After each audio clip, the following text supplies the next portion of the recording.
Braćo i sestre, čista srca i čistog uverenja mogu da vam kažem samo sledeće. Borite se za našu Srbiju, ne dozvolite da svoje prijatelje najbolje gledate isključivo preko Skype-a,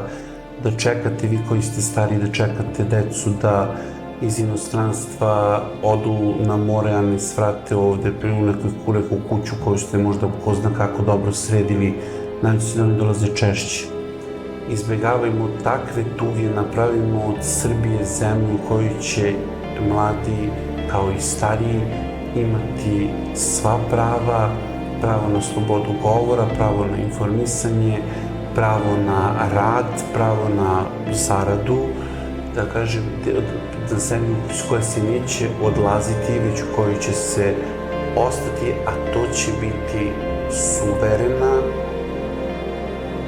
bogata, prosperitetna Kraljevina Srbija.